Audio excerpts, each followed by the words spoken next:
And we're live. Yes. So, hello everybody. Or yes, everybody. I'm just looking at how many people are watching. There's nobody watching. But welcome to another segment of our Summer Academy series. Today, we're going to be talking about intimacy. Sorry, something happened with my computer. It's fine. But before we get started, I wanted to introduce our speaker. Once I pull up the thing that I needed. So I want to introduce Shanae Adams, who is our speaker today. Shanae Adams, with a lot of different behind her name, is also known as Honestly Nay, is a sexuality professional dedicated to removing the taboo that comes from talking about and enjoying sex and sexuality. Through personalized education, group presentations, and facilitating therapy, Shanae hopes to empower people to become the sexual beings they desire to be. So in all of her workshops, she brings an intersectional lens to include and appreciate the different voices, identities, and experiences that may be in the room. Sex positivity is the foundation for the content that she creates. She aims to affirm all of those that seek to learn from her. As a therapist who strives to create intentional spaces with the purpose of healing, building community, and she is committed to being an example of the power of manifestation and self-discovery. So here is Nay. Yay! How's it going? Yes, there's a lot of the letters, but I'm earning them letters, man. Earning them letters. Yeah, there's a lot of them. I don't actually know what most of them are, except for the LPCC. Yeah, and my master's, and then the CIGT is Certified Integrative Gestalt Therapist. Okay. Yeah, because I be gestalting. Well, gestalt is very important. We tell a lot with our bodies. Exactly. It's like indigenized therapy, and that's what I really love about it, and that's how I use it. Which is not exactly, how like the old white man who created it probably had a vision for it, but I took it and I put some seasoning on it, and now it serves me the way that I need it to be served. All right. Well, thank you so much for my introduction, Meryl. And hey, everybody on the Facebooks and on the YouTubes. And if you're watching it with me live, you're going to watch it with me later. There's something stuck on my lip. That was interesting. So today I'm here to talk about intimacy. And in this presentation, in this workshop, there is a lot of opportunity for self-reflection. So if you're watching this later and you want to pause so you can think about things, or I like to tell people that these are really good journaling questions if you want to use them in that way. So if you want to pause and think about it, you can definitely do that. If you're watching it with us live and you feel safe, I invite you to write your answers in the comments. I'll definitely leave space for reflection, but based on our levels of participation, that is what we will see there. Okay, so I'm going to share my screen and go ahead and start the PowerPoint, and you'll see me looking off because I can't see anything on the computer now, so we're double monitoring. Okay, cool. So this is the screen up, Meryl? Yes, it is. Yes, okay, cool. All right, so this is intimacy virtually. Ooh, it just moved on the other screen. That was cute. This is intimacy virtually. I am Shanae Honestly Adams.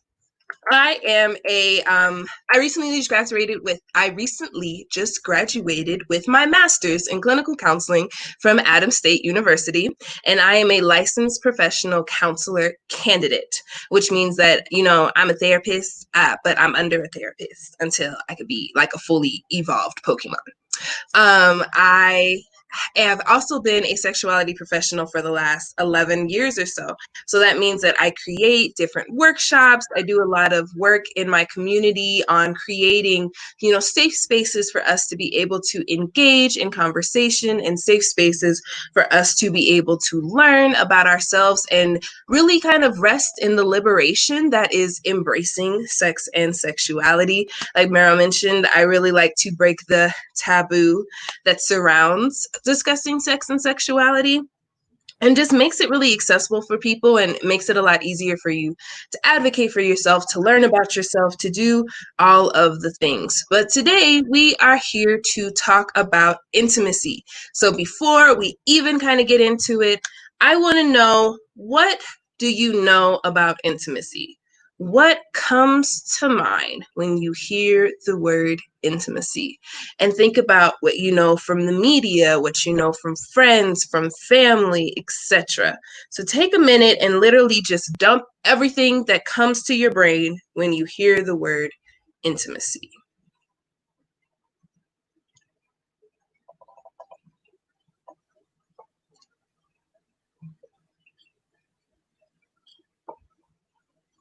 We're looking at comments.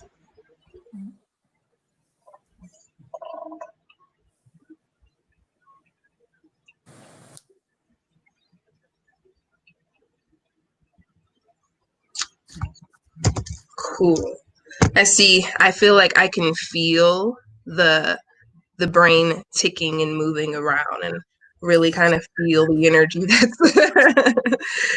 that's moving, because intimacy can be a very difficult concept to be able to articulate. Mm-hmm. So if we pull up Google, if we look up Merriam-Webster's definition, intimacy is close familiarity or friendship or closeness, such as the intimacy between a husband and wife. Intimacy is also a private, cozy atmosphere, such as the room had a peaceful sense of intimacy about it. Or intimacy can be thought of as an intimate act, especially sexual intercourse. And I would be willing to bet that a lot of us think that intimacy is directly correlated to sex. And that's not wrong, but it's also not right, because intimacy can have so many different layers and textures and categories that it can fall into. So when I did my brain dump of intimacy, these are some of the things that came to mind. So first I thought honesty, value, sex, that it's only for romantic partners, that you need communication, there's trust, there's empathy, there's sexting, there's dates, there's I want you to see me, there's being vulnerable, having closeness, getting physical, your skin hunger, your emotions, your love languages. I want you to get me and understand me. Comfort, I think about money, I think about quality time. Intimacy definitely looks different for everyone. There might be a lot of kissing, there might be a lot of touching, getting to know someone, safety, listening, and empathy. And that was kind of just the little 90-second brain dump that I did when I hear the word intimacy. And I want to know, is this resonating for people? Does this correlate with what was in your brain dump? Is there anything that was in your brain dump that wasn't in my brain dumpty?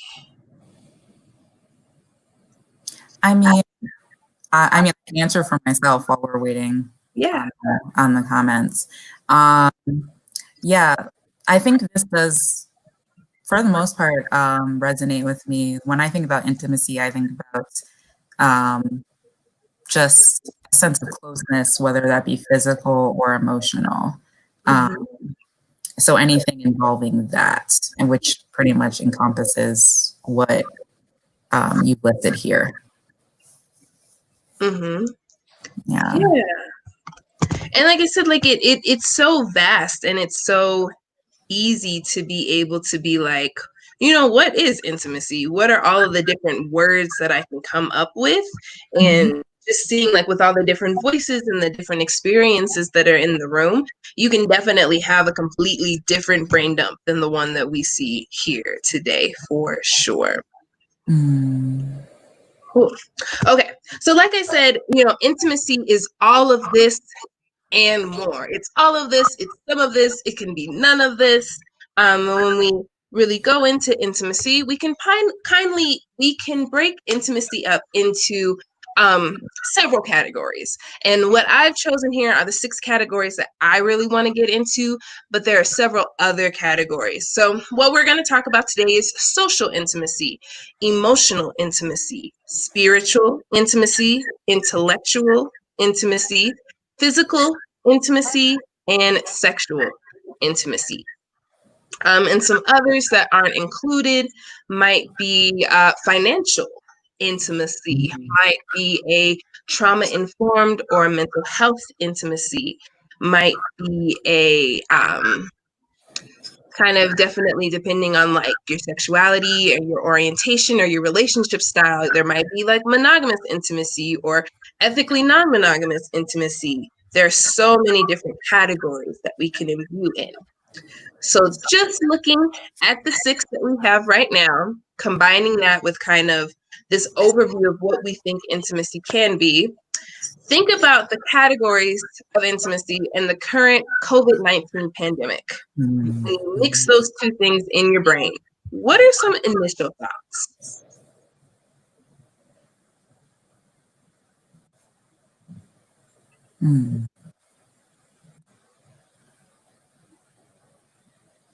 I mean, like for me, I feel like things definitely look very differently because we can't, for the most part, be physically close to each other. And so just like that's like a layer that's removed. But there can still be emotional intimacy with folks, but it just doesn't feel the same because of the lack of physical. So really feeling like the physical intimacy is lacking and that the emotional intimacy may be strained. But what about any other impacts on any of the other categories do you feel like are coming up for you when you mix it with COVID-19? I mean, I know I can say I'm mad jealous of the social intimacy because they're touching. Yes. Yes. Like, I'm right there with you. I think the last time I gave someone a hug was like, oh my God, 4 months ago. So, yeah. So yeah, social intimacy, definitely with the spiritual intimacy. I mean, I'm thinking about like how people are coping with like all of this death and all of this violence and everything that's happening at this time. And, a lot of people turn to their spirituality, their religion and things. And I feel like that is probably being challenged as well. And definitely, I mean, with the physical, sexual intimacy, definitely, if you don't live with your partner, then like definitely not engaging in the same way that you would normally if COVID was not a thing. So, and then lastly, the intellectual intimacy, I see like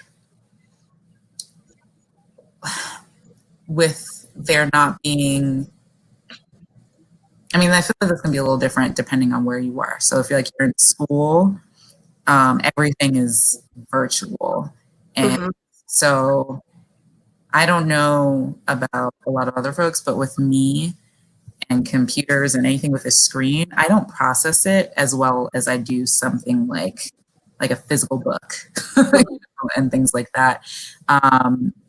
So that could create some intellectual difficulties if you don't have the access to those physical things. And like classrooms and things like that. I don't know. There's a lot of things with that comes up with intellectual intimacy that we're really like relying on the internet pretty much for everything. Yeah. I know for me, like the idea of going outside and being social fills me with a lot of anxiety. Like humans make me so nervous. And like thankfully I've been able to do like therapy virtually. You know, I don't have to be in a room with clients, or I've been able to do education virtually. Like I don't have to be in a large classroom. But I already had like a good level of just like anxiety of being in spaces, and like my brain is mean sometimes. So like humans have always been like a very sensitive little point for me. But now with like the pandemic that's happening, I also have allergies, I have asthma, I have an autoimmune disorder. Like I am high key terrified of all the things. And it just makes it like so difficult to really kind of like, I've been thankful that I have like this group of 5 friends whom are all like, if we're gonna hang out, only us 5 are hanging out. They're also afraid of humans, so they're not out and about. So I feel like I can like trust them and we can hang out and be around each other. But like I get asked to like, so many people are like, can you come to our state and do blah, blah, blah? And I'm like, the thought of getting on a plane makes me want to vomit. Like I can't see that social closeness in a tube of recycled air. Kind of going off of what you said with emotional and spiritual intimacy, definitely like how do you hold all of the different emotions, the fear from the pandemic, especially if you're a Black person, or in particular a Black trans woman, or any person of color. How do you hold the anger and the grief and the depression, and how do you like ground spiritually when you're constantly just being bombarded, like being hit with tennis balls? And I think intellectual intimacy, I feel like, is a really interesting one, because we live in the age of information. So at this point, I kind of feel like ignorance is a choice, because you have the answer to any question you could ever have in your pocket. You have the knowledge. It's accessible for the most part, you know, not necessarily for everybody sometimes, but the information is accessible. So when you choose like not to utilize that information, that kind of makes my intellectual light bulbs go off. And definitely, again, being afraid of humans, physical and sexual intimacy definitely becomes really, really difficult to even kind of fathom what that could possibly look like. So when we look at those categories, what do you think they all have in common? We can go back. What do all of these categories have in common?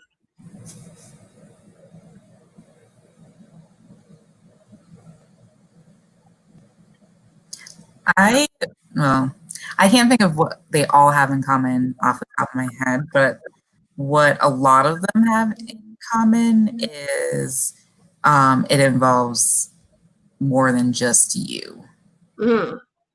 So yeah, particularly with social intimacy, to some degree, emotional intimacy, spiritual intimacy, sexual intimacy, and physical intimacy. All require another person. Okay. I want to swing back around and check in with that as we kind of dive more into these intimacies. Well, I mean, something other than yourself. So like, you know, particularly with like spiritual intimacy, it's like you and whatever being you or beings kind of thing. Yeah. Okay. Oh, okay. I see that. One of the first thing that came to mind for me is that all of this is hard. Yes, that. I didn't know it was going to be that simple. I thought it was. You went real deep, and I appreciate it. Yeah, my first thought is like all of this seems hard and it seems like energy draining and it just seems difficult. Yes, especially now. Yes, especially now, especially with how much labor we're already being asked. Like the thought of trying to like build intimate relationships feels like, to my mind, off cusp, like more labor. Mm-hmm. Mm-hmm. Yes. Okay. So now that we have kind of these initial thoughts, I want to, push them a little further and ask us to explore and dive in just a little bit deeper. So what I have are true falses. And what, if you're at home and you're watching this, I want you to kind of give your like off the cusp answer. And then, excuse me, we'll dig into a little bit more of like why you feel that way versus another way. Okay. So the first one is intimacy can occur subconsciously. Effort is not required. Is that true or false?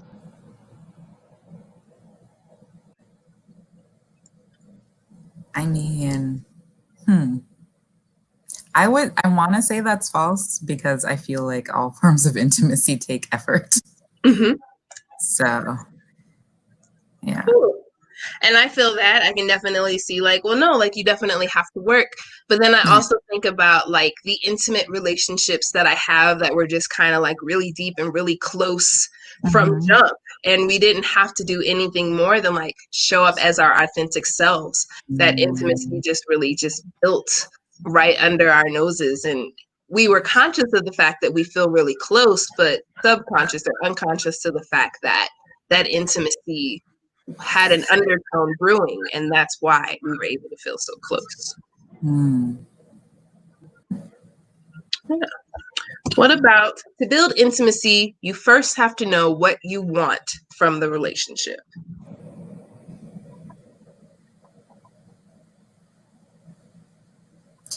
I would say that's, well, my instinct is to say that that's true, but I don't necessarily fully agree with that. Because sometimes, like you just said, it just happens, right? Mm-hmm. So. And I think that, like, kind of off the same thing, that definitely, like, you can meet a person and have a really intimate connection or relation with that person from jump without anything really having to go into it. But I think it's also that word build. To build intimacy, you have to kind of know where you're going so you can plot where you're going. That's what I think of. No, that's fair. Yeah. Checking comments. Cool. Okay. Having an intimate relationship with yourself is less important than having an intimate relationship with a partner.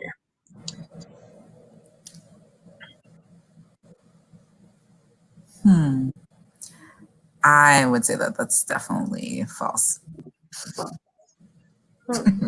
Yeah. This question came about because I had a client who said that they learned so much more about themselves by being in relationship with somebody. And that's when they really, had to put in the work and the effort to learn what their emotional regulation skills were, to learn what their apology language was. And it wasn't until they were in relationships with others that they fully built a relationship with themselves. Mm-hmm. Wow, that's interesting. Right? Yeah. But I think that that's like quite the conundrum because when we ask you to like engage in like empathy or sympathy, like even not like intimate, well, any relationship you have that's close is like an intimate relationship. I think what the direction I was going down was saying like a partner, like a sexual or romantic partner. But even with the intimate relationships that you have with your friends, because humans are social creatures, we have to interact with other humans to learn what the norms are in society, to learn, how to read body language, to learn from our feelings when we are put in certain situations. Mm-hmm. Yeah. But then it's like, the relationship with yourself is also important. So I definitely tinker Yeah. back and forth with Mm. that. Okay. Having an intimate relationship with your partner is the key to making the relationship work.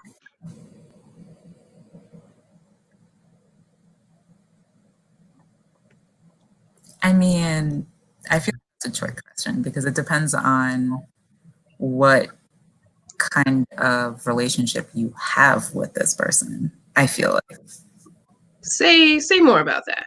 So, I mean, here they're labeled as like your partner, but like, is this your soul partner? Is this one of many? Like, you can have different relationships with different partners, I feel. Hmm. I don't know. Maybe it's just me. No, I think that's very interesting. So, in you saying that you can have like different relationships or different relationship types with Yeah. different partners, Yeah. that makes me think that kind of like the intimacy gets ranked, where it's like with this person, I'm really all about like the social intimacy. Like I really like hanging out with this person, but with this person, we have like the deeper physical and like sexual intimacy. And like with this person, we really just like are talking a lot, like having an intellectual intimacy. Mm. So like it's different categories, yeah. Yeah, that's what you kind of made me think. Mhm. Okay, so then I would still put the argument that you have to have an intimate relationship in order for that relationship to work. True. Whatever ranking that relationship has, Mhm. you still need it. Mm. Hmm. Intimacy with self is more difficult than intimacy with a partner. I feel like I'm biased with this, Okay. but I definitely think that is true. But that's just like from my own personal experience. I don't know if that's like a. Well, no, we're asking for you. I don't, I don't want you to Oh, you represent. are asking for me specifically. Oh, okay. Well, then yes, then it's true. I'm trying to like make this as general as possible and not speaking truly to my experience. Yes, for this, yeah. Mm-hmm. Yeah, intimacy with self is more difficult. Yes.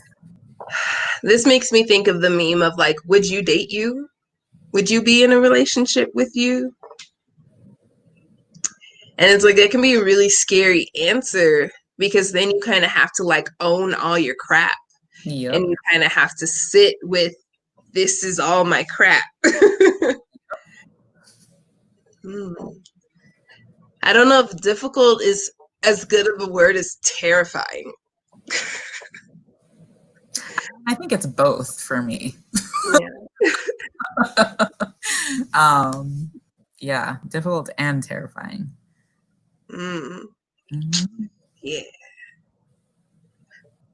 I'm like, is it scary with another person? But yeah, it's scary. Scary with another person to have to like look behind that mask and see all of them.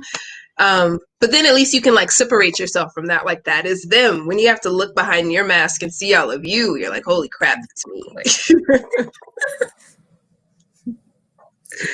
It's but to deal with it. we're just riffing with it. We're just going with it. I'm just going with it. Mm-hmm. The intimate connections you make never change. Oh, that's definitely false because we as people change all the time. And so the way that we connect with the people in our lives will be constantly changing. But if you have like, so what I question is, if you have an intellectual relationship with someone and you are both able to bond over, your apocalyptic doomsday knowledge and thoughts, does that connection itself change, or is it like the other aspects of your relationship that might make the relationship difficult and might lead to the dissolution of that relationship. I feel like you're reading me a little bit, And but I'm not trying to. I'm just thinking. but I mean, it could go either way because the way I think about it is like, I think about like my friends and like the friends that I had when I was younger versus the friends that I have now, and some of them are the same, but it still feels like the connection I have with them has changed in some way. So the things that we used to connect about are not necessarily what we connect about now. Okay. With age. And that intimacy is now different.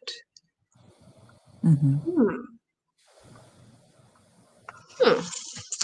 gonna chew on that some more.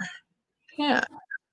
Well, because it's also like, I think that that's a thing that I struggle with friendships too. Like in particular, when I think about the friends that I had in undergrad, because to be honest, I did grad school online, so I only knew people well enough to be like, yo, did you write your chapter? Okay, cool.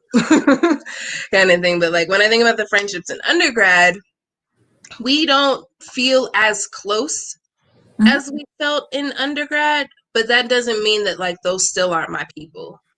Right. You know? So yeah, I guess the intimate connections you make morph and do change. Intimacy is a well that never runs dry. I don't actually know how I feel about that, actually. Yeah? Yeah, no, I don't know. I want to say that that's true, but in my experience and like with relationships, I have experienced it when it just sort of finishes itself. That's where I'm at with it. I think about sometimes how like intimacy, like if you don't pour into the well, you can't just continue to pull out of it. You know, if we don't constantly have something like for like intellectual intimacy, if we don't always have something new to talk about, like if you're not outside of the relationship gathering to bring into the relationship, then we don't have anything to pull from. And like the importance of people not being so wrapped up in their relationships that they don't hold on to their individuality or hold on to, you know, the thing that initially attracted your partner to you. And I see that happen a lot where like people are like, you changed and I didn't change. Or like it's like you didn't go out and gather. I went out and gathered and I brought these things and you don't know what to do with them because you ain't been outside. Yep. Yeah. Yeah. So we've gone through this true and false, and we've kind of done these reflections about the different categories.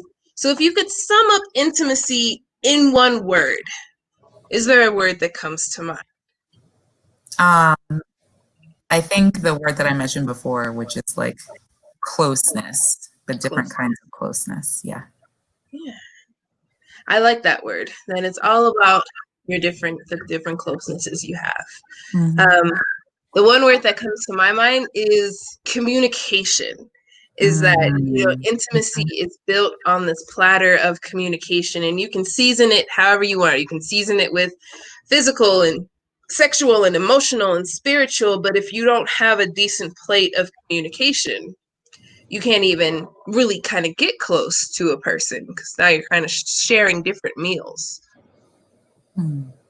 I went somewhere with that analogy. That was interesting. So kind of going off of communication being that one word that we can use to define intimacy. Then when we look at the different layers of intimacy, I have, you know, some deepening questions for you to be able to ask yourself, for you to be able to ask a partner or a friend or a parent or, you know, whomever you're trying to build this kind of intimacy with in a person, and really kind of building that self-intimacy, because I think it's important for you to know who you are and how you show up in the style of intimacy, and then also Mhm. be able to have the kind of wherewithal to hold space for a partner whom you also want to create space for to show up authentically and be able to participate. All right. So let's start with social intimacy. And I would define social intimacy of how you like to bond through play. So this is your social aspect. Like we see in this picture, it looks like a group of humans who are like hanging out. Maybe they're going to the movies. I miss the movies. Maybe they're going to theater.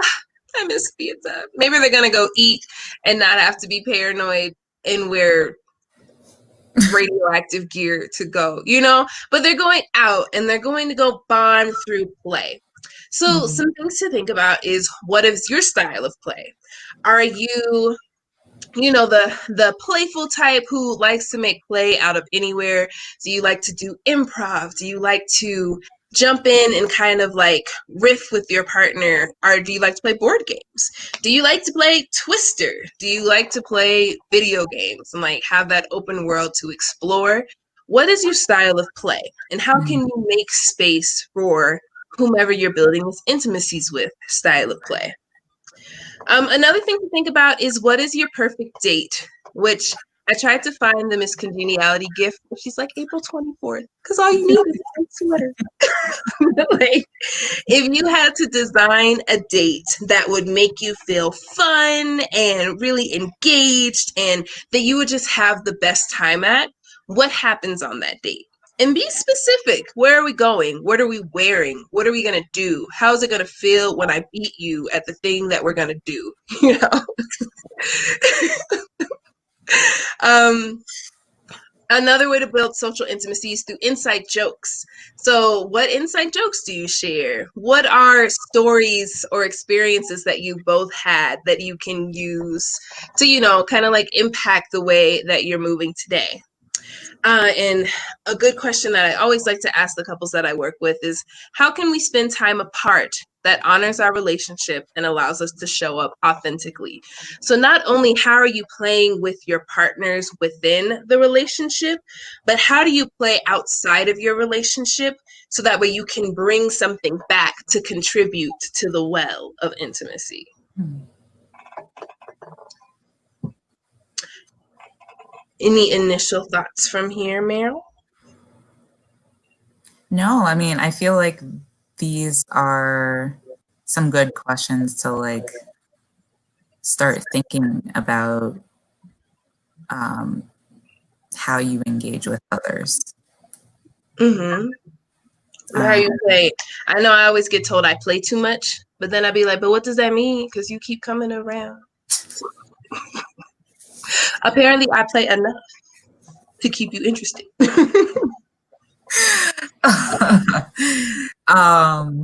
I've been told I'm too serious, but Mm. you know. So then I'm curious then, Mara, what is your style of play? Do you agree with the people who say you're too serious? Or is Oh that yeah, like, you agree? I'm Okay. very serious. I mean, I can make jokes, here and there or whatever, but I I mean, and there are a lot of reasons for my being serious, but yeah, I can be serious a lot of the time. Do you make space for play, friend? It's a work in progress. Okay. It's a work in progress. Well, I know I've seen you at game night, and I got some new games. So Mhm. we can seriously play a game.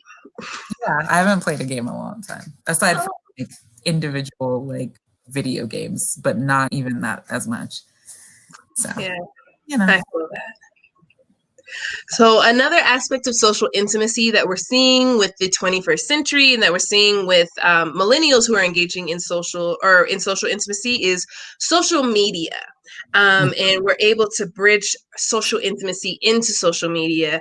I feel like a lot of people are having conversations, even fights, even breaking up because of disagreements through social media. So something to think about is like, how do you use your social media? And this is Mhm. a conversation that, I have sometimes with my partners, is that like, I don't put my partners, like, I'm not going to make you like a post. You might pop up in my feed, but I use my social media for my education platforms, for my brand, to make coins, right? My social media is not to like share the world, my life kind of thing. But some people really feel away if they are not on their partner's social media. Like, being claimed in real life is one thing, and being claimed on the internet is something completely different. So something else to ponder is like, how do you feel about your relationship being or not being on social media? And like the final thing I always like to ask people is, how does social media serve you and or your relationship? Because people only put the positives, they only put the highlights of their life on social media. No one's putting their failures, no one's putting their, well, some people are putting their failures and their heartbreaks, right? But for the most part, people are just putting the highlight reel. They're putting the good things that are going on. They're putting these pictures up and they're creating these captions to create this image. And so when you think about how social media serves you, do you find yourself constantly comparing your relationship to the relationships you see on social media? Are you going to your partner and being like, yo, like Sam and Alex went and did that, we'll never do that? And meanwhile, like Sam and Alex are going through a really hard patch right now, and they're just trying to, boost themselves up to feel good. How does social media serve your relationship? Because sometimes what I'll see is when people put their relationship information or business on social media, you kind of invite people into your relationship. And now everybody got a comment, everybody got a thought. And if you're letting kind of the meme that comes to mind, or the saying that comes to mind is like, boats sink because water gets in them. So if you're constantly letting everybody come into your relationship, are you opening a door for your boat to sink? Yeah, and I think that this is like even more relevant nowadays because we are, social distancing, and so everything is on social media, and so more people would have feelings about that. So Yeah. really relevant. Yep, and that's like a difficult thing too. Like, as we're social distancing, I see people who are posting like travel photos. So people are like, "Oh, where are you going?" And it's like, "Oh, I'm not going nowhere. I went there 2 years ago. I'm just reminiscing." you know, I, I just wanted to put this thing up because it makes me feel warm and tingly. But I traveled from my bedroom to the kitchen, to the backyard, to the kitchen. Like, that's what my travel has looked like lately. Or some people are actually traveling and then post pictures of it, and then everybody gets stressed out. They're making me so nervous. I'm so scared for this. Yeah, I'm like, oh no, absolutely not. My friend just came in from LA, and like from the moment she texted, "Hey, I'm on the plane," to the moment she texted, "Hey, I've landed," and even now, like, I'm gonna be like on edge and nervous for her for 2 weeks. I'm like, I'm so scared. But to each his own, for sure. Okay. Yeah. The next kind of intimacy is emotional intimacy. And to like sum that up, I would say it's how you hold space, and whether this is holding space for yourself or holding space for others. So the main question, or the first question I like to use is, do you know the difference between empathy and sympathy? And there's a really big distinction between the two. And one of the things, I love Brene Brown and all of her works and her podcast and her show on Netflix and her books.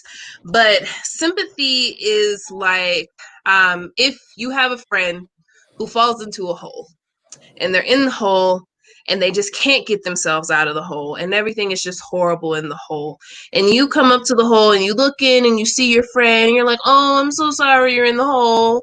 That hole looked like it sucks to be in the hole. I'm so happy I'm not in the hole, but I don't know how to help you get out the hole, bro. You're in a hole and I'm so sorry." Right? Whereas empathy is, maybe empathy doesn't necessarily mean that you have had to go through the same experience, but it means that you can resonate on the same emotions. So, I've never been in this hole before, but I was in a hole once, and this is how I felt. And those feelings suck to be in a hole. Empathy is getting in that hole or getting in a metaphysical hole with the person and kind of bonding over the shared emotion that can occur. I've never been, what's going through my mind? Like, I've never gone through a divorce, but I know loss and I know grief and I know regret. So I can empathize with you and show you empathy for those emotions, even though we haven't gone through the same experience. And that's super important in a relationship, especially if your partner comes home from a bad day or if they're having anxiety because their friend just got on a plane. It's not helpful to be like, yo, why don't you just get over it? Like, I'm sorry, but like, we have things to do. That's not gonna, you're not holding space for me to be able to feel my feels. But if you're like, yo, I was anxious this one time too, then at least I know that you can at least feel where I'm coming from. The next one is, do you use I statements when expressing yourself? And I statements are really important in relationships. And these are partner, romantic, sexual relationships. These are relationships you have with your friends, relationships you have with your boss, with your employees, with your children, with your parents. You want to own your experience. And the way you own your experience is with I statements using I feel. So sometimes we get into this space where, or like you'll tell a story where you'll be like, yo, you know how it is when you go to Walmart and there's one bag of Sour Patch Kids left and there's like a 6-year-old that's looking at the bag of Sour Patch Kids. So you like body check the child to get the Sour Patch Kids and like now you're not allowed in Walmart anymore. Well, no, I don't know that experience because that happened to you. So you want to use I went to Walmart and tried to get Sour Patch Kids. Now I'm not allowed in Walmart anymore, kind of thing. This is also really important when you're trying to express yourself to your partner. So instead of being like, you don't ever show up for me and you don't ever support me and you just leave me out in the cold because you don't care about me. Mm-hmm. You don't know how I feel.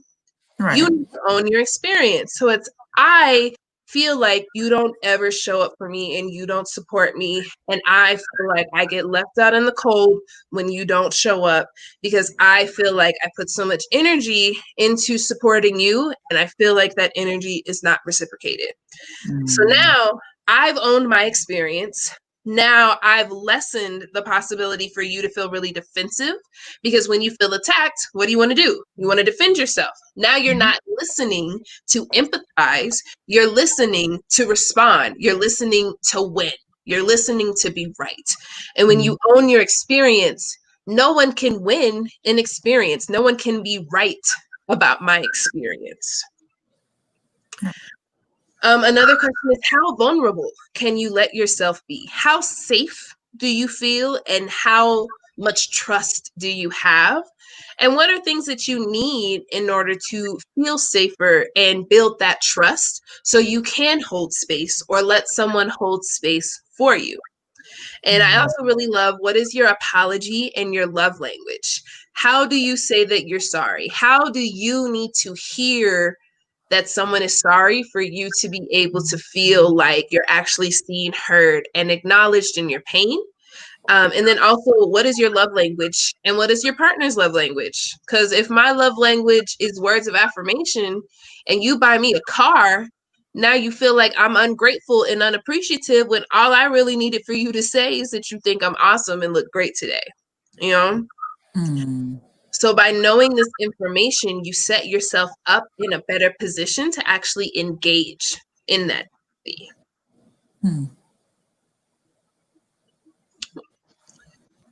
And kind of continuing on, what do you need to feel seen, loved, and cared for?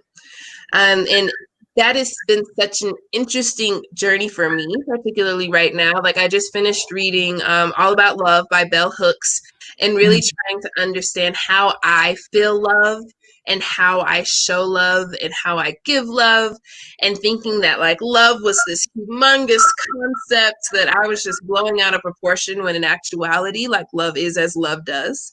And when you do and people receive, then that's when you feel loved. Still a work in progress, but Yeah. What does support look like for you, and how do you support others?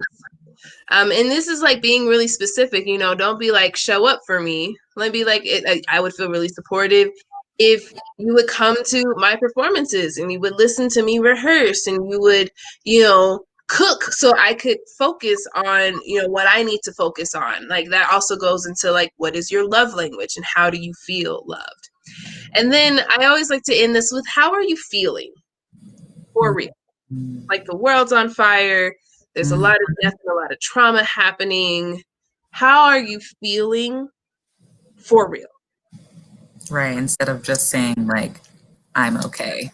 Right? Because it's like, are you? But are you okay? Exactly. Like, who is okay with all of this right now? Do you have the okay sauce? Where is the sauce? Where is the make okay sauce? Exactly. Please help me crack the code. Mm-hmm. Hmm. Yeah. Okay. Spiritual intimacy. Spiritual intimacy, I would define as how you connect. So some questions to think about is, what is your faith or spiritual practice? You know, some people are very religious. Some people are having to unlearn aspects of their religion to fully sit into it more. Some people are very spiritual and believe in higher power or higher concepts. What are your values? What is important for you for day to day? And I even ask people, like, if you had to pass on values to make the next generation better or to make life or the world better, not necessarily like what do you want to teach your kids, but like if you could hand the next generation a box of your values to make everything better than the reality you have, what's in that box? What do you do every day to try to be better than the day before? Is that even a concept that's important to you? And also thinking about what activities can you do with a partner to bring you together spiritually. And for in this realm of questioning, I really lead on my tantrika, tantrika-ness. I had a word, it escaped me. But I lean on activities that I use in Tantra. So how do you sit and meditate with a partner? Do you sit and breathe with a partner? Do you sync heartbeats with your partner? Do you affirm each other in each other's presence the way that you need to be affirmed with your partner? Like, how are we building and connecting on a deeper spiritual level? Yeah. And even thinking about like how do we connect spiritually via COVID, like you can meditate with your partner on the phone, on Zoom. You can create rituals or activities that you can do together to help you feel connected. Like we're both doing the same thing at the same time. We're both eating the same meal at the same time. We're both looking at the same moon and stars at the same time. You know, those are all ways you can really connect to your partner. Yeah.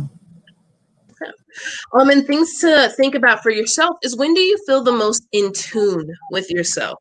When do you feel fully you? When do you feel like you are inhabiting your body? And I think that that is such a hard question for a lot of us right now, because we're constantly being bombarded with trauma and with hurt and with pain and with grief, that, you know, the body is not always the safest place to be. So I like to ask people, like, what do you miss? Do you miss anything about yourself? Mm-hmm. How do you ground yourself? How do you bring yourself from a heightened state down to as grounded as a state that you can muster in today's day and age? What are your motivations? What motivates you to show up and be a good friend, a good partner, a good child, a good parent, a good boss, a good employee, a good insert noun here? What is your motivation behind doing the thing? And I feel like that's something, at least like right now where everything's on fire, that goes by the wayside, like motivation. Because why? Like sometimes, you know, I think why would I bother today? Because the world is on fire. And so it's like, it's a good question to ask, because if you do get up and you do manage to do things for yourself, for other people, like to tune in or to tap into how you're able to do that is really important. Mm-hmm. And that's a good word to use. How do you tap in to what allows you to be able to keep going and what allows you to keep pushing forward? Yeah. Okay. Intellectual intimacy, I would say, is how you understand. So, what are the important topics in your life that you're learning about? And how important is intelligence to you? I know I have a lot of friends who are sapiosexuals, so they get really kind of turned on and connected to smart people, people that can hold a conversation or people that can teach them. And if you don't have that, then, there's no chance for you with some of my friends. Mm-hmm. And then even still, like, how do you know when someone understands you? How do you know when a person gets you? Can you look at your partner and be like, dang, you get me. Like, you see me. You understand how I move through the world. And then also, like, what media are you consuming that you can bond over? Because, again, we in quarantine. Netflix done stopped asking me if I'm still watching. Like, now it's like, do you want to go get a snack? You're not hungry? Like, that's the sign that pops up now. Like bathroom break. I do think Netflix needs to put that in. Like, hey, according to my records, you drank a 2-liter bottle of soda. You probably need to pee. Go pee. But how do you understand your partner? And it makes me think about this meme, because I'm on the social medias, because that's what I do now. This meme of like the guy who was trying to like text this woman. And she was like, yeah, I love art museums and I'm in school and I'm doing blah, blah, blah. And he was like, dang, you think too much for me. Like, I don't think I could be in a relationship with you because you're too smart. And it's like, you know what? At least you understand that about yourself. And now you can get out of the way so she can find somebody who is going to feed her intellectual intimacy.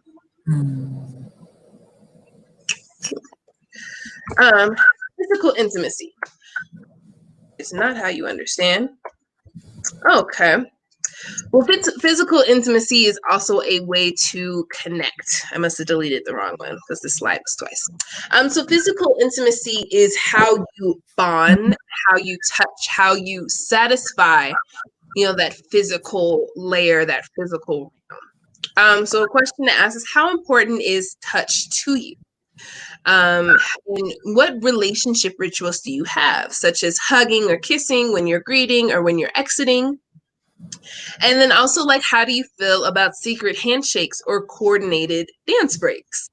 Which people don't always think about as a physical kind of intimacy, that if we bust the move at the same time, that's an intimate relationship that we have. Because I'm sure there was rehearsals, there was timing, there was collaboration. There's all kinds of things that had to go into this coordinated dance break. Even secret handshakes, like you're being physical, you're doing a physical thing and you're doing it together, and that's what creates intimacy. Is this kind of where you were leaning when we first talked about physical intimacy? Mm-hmm. Yeah. That, and it's like, it personally made me think about like interactions with friends where like you're sitting close to each other, but you're not necessarily touching each other, but it's still the closeness is there. Mm-hmm. Yeah. Yeah. Yeah. I think about that, like with my mom, like when we're on vacation, we got coordinated dance breaks. We will bust a jig and put everybody to shame. But that also means that before we went on vacation, I had to be like, Mom, 5, 6, 7, 8, 1, 2, 3, 4, right? Ooh, that's I said that's some work. It is. I'm sure my mother loves being my mom. She's just so thrilled. When we think about physical intimacy, the question that comes up is physical intimacy possible due to the pandemic? What do you think, Meryl? Oh, well, I mean, I feel like yes, but it just looks different. Okay. Like, Same. like in the sense that you may not be physically touching, like sort of like my example before, like being around a friend, but not like being in proximity, but not actually like touching them. Mhm. Just the feeling of having their presence there makes things different, even if you're like 6 feet away from them. Right. That's what Yeah. I would say too. It's like, can we be physically intimate while social distancing? Hmm. Um, Another thing that's coming up for a lot of people is how do you soothe yourself? How do you self-soothe when you can't have touch? And especially like this comes with like skin hunger. So humans have an innate desire to be touched. Like even when we think about like newborns and babies that are born, as soon as they come out of the womb, doctors are like, put this child on your naked skin, give that child that skin to skin contact.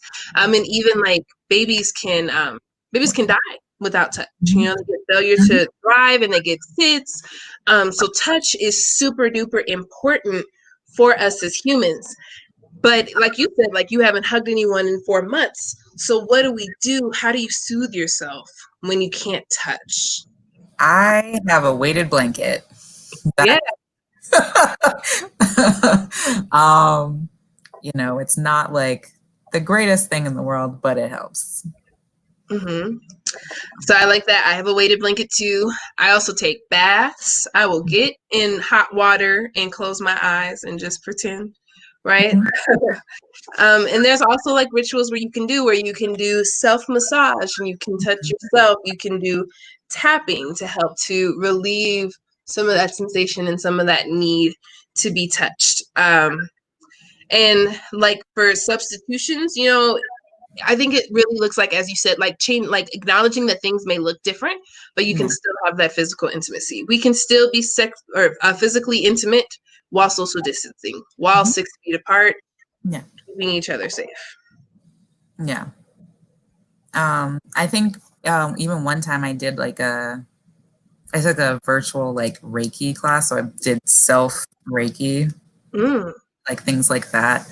Um, are just generally helpful. Cool. And Reiki is something that can be delivered long distance. Like my Reiki practitioner, she lives in Atlanta, and I can get Mhm. Reiki on the phone, whenever we are both Yeah. open and available. So for sure, there's all kinds of Mhm. substitutions that you can make if you're, creative enough and have access to those things. Yeah. Cool. Last is sexual intimacy. So I would argue that in order to have sexual intimacy, you have to have all of the other intimacies, or at Mhm. least like a facade or a a mirage of the other intimacies. Especially this makes me think of like engaging in a one night stand, or like meeting someone and just having like that one really intense connection and going off your separate ways. There Mhm. was some kind of intellectual intimacy that happened, and a physical intimacy and a playful, a social intimacy that occurred that kind of made it safe for you to take the steps to be able to engage in sexual intimacy. Um, but when we think about it and we break it down, sexual intimacies, how do you define sex? What is sex for you? And is sex even important in your relationship, especially if you are like an asexual person? Right. Can asexual people have sexual intimacy? Interesting. That's an interesting Even question. hmm? I said that's an interesting question. Yes. Right. Mhm. And then you get into like the layers of like, are they aromantic or aromantic? And but then also like, what is sex? What does that mean to engage in sexual intimacy? Um, Mhm. Yeah. Especially if you're getting into, the physical aspect of sex, what conversations are you having regarding your feelings, regarding safety, regarding protection, which is a workshop that I've done for Rainbow Alley before. So hopefully some of my participants then remember some of these things. But if not, I'd love to come back and we can have more conversation about like sex and the physical aspects of that. Um, And then what other intimacies impact your willingness to engage in sexual intimacy? So like I said, if you're a sapiosexual person, sexual intimacy may not be an option if you don't have an intellectual intimacy. If you're a very playful person, that social intimacy needs to be there in order for you to feel like you can engage in sexual intimacy.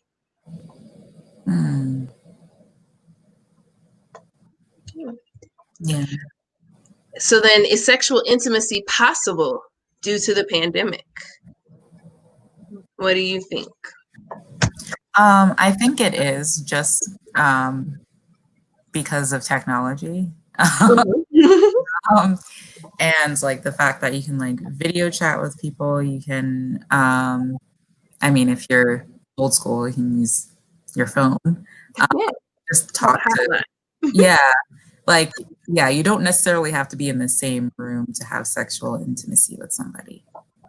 For sure, absolutely. There's Zoom dates that are happening. And then when you get into like defining what is sex and what is sexual intimacy, like you don't necessarily have to be touching another person. Like masturbation or mutual masturbation over Zoom is definitely an option that you can have for sexual intimacy. Then that swings me back down to like asexual people or ace people who may engage in masturbation but may not have any interest in like touching you. So yeah, it would be possible for them to have that sexual intimacy if that was the kind of sex that they were interested in.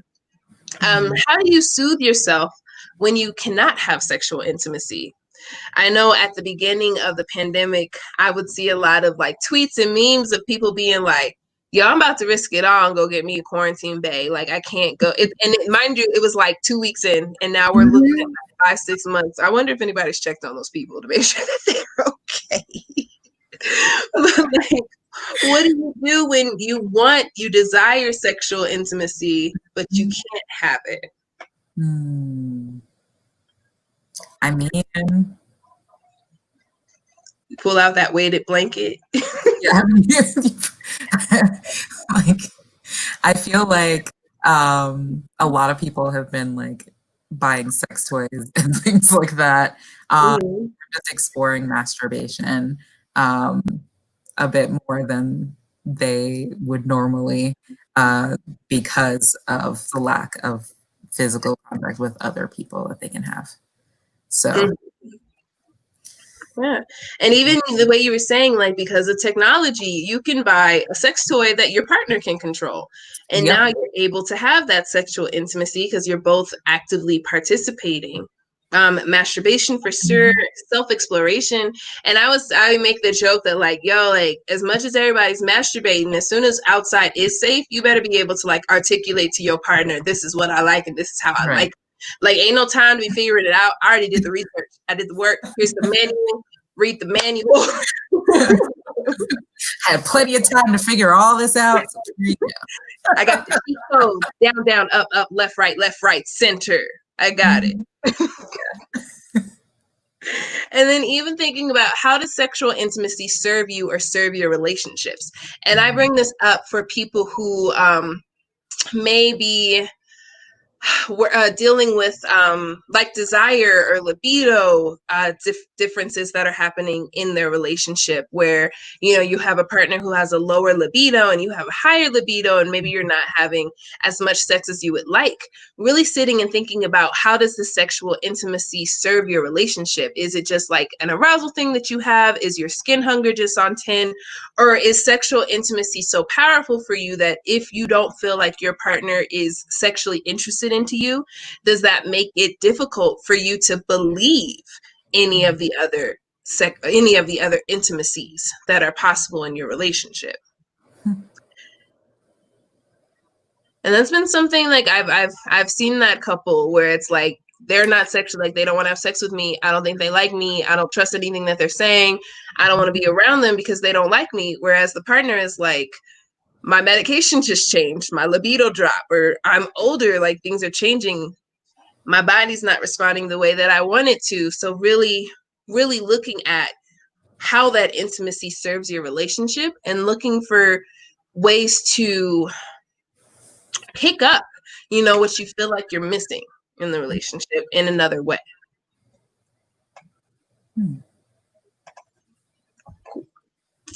Okay. So now that we've learned about the different kinds of intimacies, what are your initial thoughts? And is there one kind of intimacy that feels more important for you than the others? Hmm. I know for me, like kind of learning more about how there are different categories of intimacy makes it a lot easier for me to acknowledge, because like sometimes you just feel some kind of way. It makes it easier for me to like identify what that way is, where it's like, oh, we don't play anymore. I really feel like I'm missing the social intimacy. And for me, I would feel like the social intimacy and the physical intimacies are the top two for me, just because like my love languages are touch and quality time. So it's like, if you don't touch me and you don't hang out with me, then I'm convinced that you don't like me. And then I can't move past that. Yeah, I feel like for me, emotional intimacy is very significant. Um, like, uh, if you don't understand me emotionally, then it's gonna be a problem. Mm-hmm. Yeah, um, more so than the other ones. Mm, for sure. Right. So it's important that they get you, so Mhm. that way you feel safe. Yep. I imagine. Cool. So what can you do? What can we do to create intimate relationships during the pandemic? And I feel like we've touched on several things. Like technology exists, and I see that like all the different like dating apps now have like virtual dates, so you can like swipe right and like have a Zoom date like right then and there, which is really interesting. So we Right. can connect virtually. We can social distance out in the park. We can buy sex toys that we can share the controls and such with. Are there any other things that are coming to your mind to help create intimate relationships? Um, I mean, I feel like especially towards the beginning of all this, I saw a lot of videos about like people meeting. It was more in like larger cities, like in New York. Like they'll see somebody on like another rooftop while they're sitting on their rooftop, and then like that built into a relationship. Um, somehow, Nice. and things like that. So like things are happening more by chance, Mm, ironically, even though we are not around each other. mm-hmm. I feel like I've been seeing more of those stories, at least early on. Mm. This makes me think of, I sat on a panel for Vice and we were talking about if dating apps were destroying dating or like courting culture. Mm-hmm. Because now you're just like, people don't know how to interact face to face. They only know how to interact with their words or through the screen. But now that we can't interact face to face, it very much feels like the pandemic is destroying courting culture, and now we're courting as best as we can. You Yeah. know, and then also acknowledging that like courting is like a very like old word, where you used to be like, can I call on you on Wednesday? And that's when you show up at somebody's house and you have tea with a chaperone. Like Right. that is courting culture. So what does that look like in the 21st century? What does that look like in 2020 when the world's on fire? Yeah, definitely. Um, I had a thought and then I just lost it. Um, Well, maybe yeah, it'll come back. it'll maybe it, you know. Nah, yeah, whatever. I thought. It's like whatever. Um, speaking of not being able to like talk. Mhm. um, but yeah, I feel yeah, people don't really know how to socialize with each other anymore. I feel like that's going pretty fast. Mm-hmm. Yeah. I know that who was it? IKEA, I think, put out a study about what people were most excited to get back to once the world was no longer on fire. And Mhm. like people are like excited to have gatherings. Like people want to hang out and socialize. Mhm. Yeah, people are really missing it. Uh, Hmm. yeah. So will intimacy look differently once the pandemic ends? I mean, I feel like it has to after all of this deprivation of at least like physical intimacy, and the changes that like the other forms of intimacy, like the other adjustments we have to make. I feel like it has to. Uh, Mm-hmm. yeah. I feel like there's gonna be like a whole nother generation of like baby boomers. Like we're Yeah, gonna have the quarantines. Like that's gonna be their generation name. that's gonna be a thing. Yep. Um, definitely. Yeah. I think about if people will the term that's coming to mind is like not show up as authentically, but if people will let some of the intimacies that are important to them, if they will let those slide, just so that Mm. way they can get the physical or the sexual intimacy.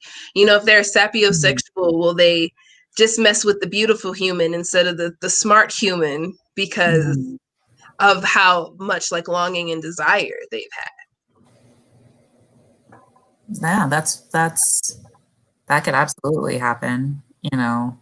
Priorities and things can shift, and Mm-hmm. decisions can be made due to the circumstances. Mhm.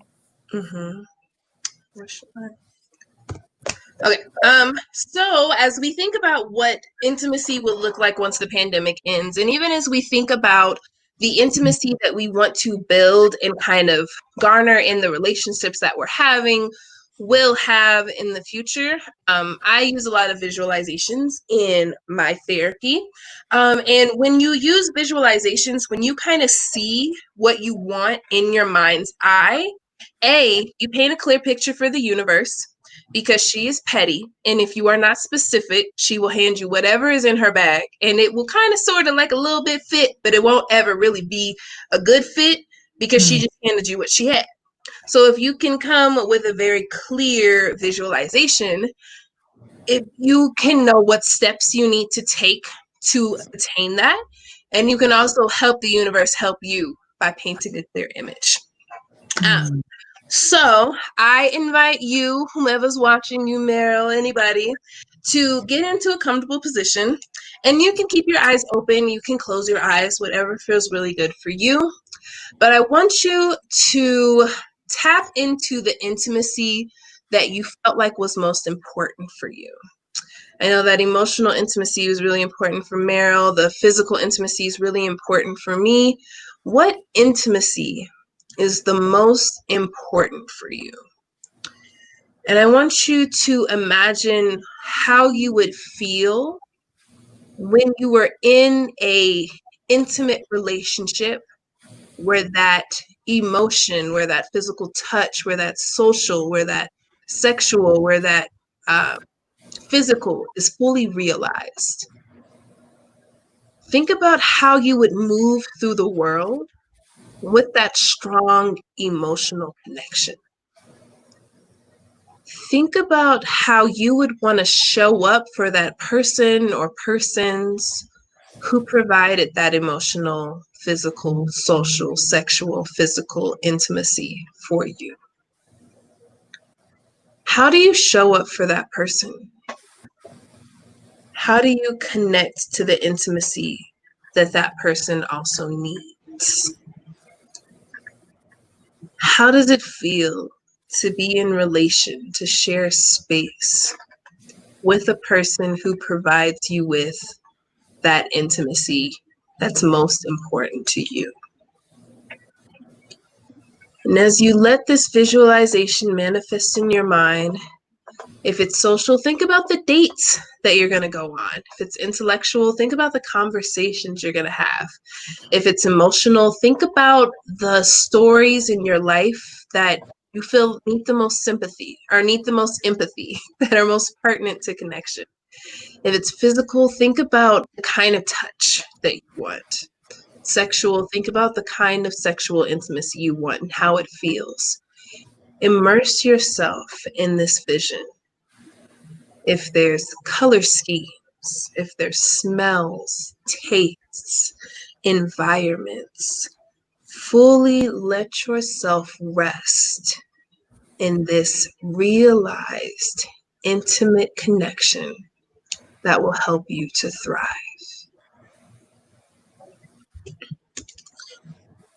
And as you think about this fully realized, intimate connection, maybe there's a word that comes to mind, or a phrase, something you can write down in a journal, something you can write on a sticky note to help you bring yourself back to this is the kind of connection that I need. Think about that phrase. Hold on to your word or your affirmation. And when you're ready, I invite you to come back, still holding on to your word, affirmation, still holding on to that fully realized visualization.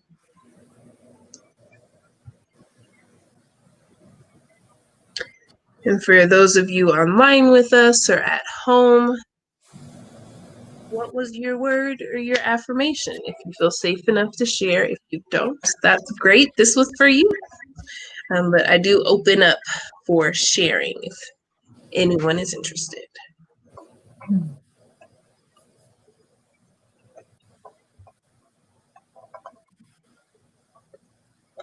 going to share the word that came to my mind as I was doing my visualization was satisfied. I've also been in a Hamilton hole for the last forever, though, so then I had to follow up with, you will never be satisfied. But my word was satisfied, was content. I felt very warm and cozy and seen and satisfied.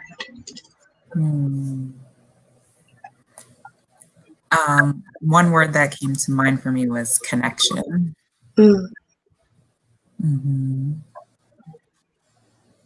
Nice.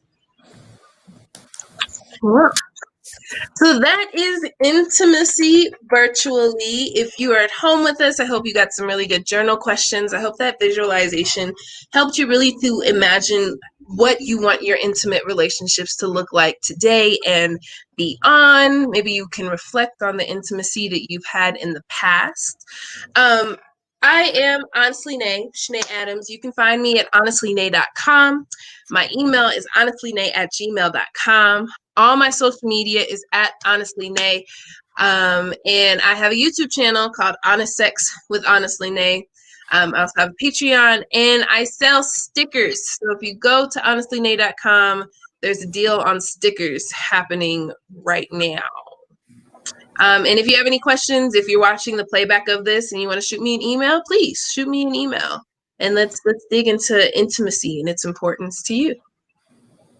Awesome. We are just about out of time. But if anybody has any questions, feel free to put them in the comments. We will try to get to them quickly. Otherwise, yeah, I'll just give people a couple minutes, and if there's nothing, then we'll just close out. Do you have any last comments, Shanae? Anything? Yeah, I think that, it's sometimes I feel like when I teach workshops, it's like watching a video on YouTube where you're like, oh, he built a house in a day. I could totally build a house. Until you start trying to build the house, and then you realize that it looked easy on YouTube, but in real life, it's rather difficult. And intimacy, I feel like it's like that. Like, you can read all these articles, you can come have sessions with me, we can talk about it. And when it's time for you to show up authentically or to advocate for the intimacy that you need, sometimes it's difficult. And that's okay.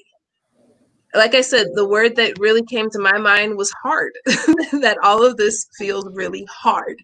And it can be. But the question that I then ask people is the hardness of taking excuse me, is the hardness of taking this emotional risk worth the goodness that might come out of it? Mm. And then also, like, and if you take this emotional risk and you don't get the goodness, how are you going to take care and support yourself afterwards? So having a plan, you know, wishing for the best and having a plan for the worst. Okay. Well, I'm not seeing any questions in the comments. So I think we will just close right on up. This week we will not be having a Thursday speaker, but come back next Tuesday. We will be talking more about the outdoors. I think that's pretty much what we're going to be talking about both Tuesday and Thursday of next week is stuff relating to the outdoors. So that'll be, and it was an unintentional theme week. So that's what we have going on. And with that, we'll close out with keeping it clean, queer, and under control. Sounds good to me. Stay safe, my friends.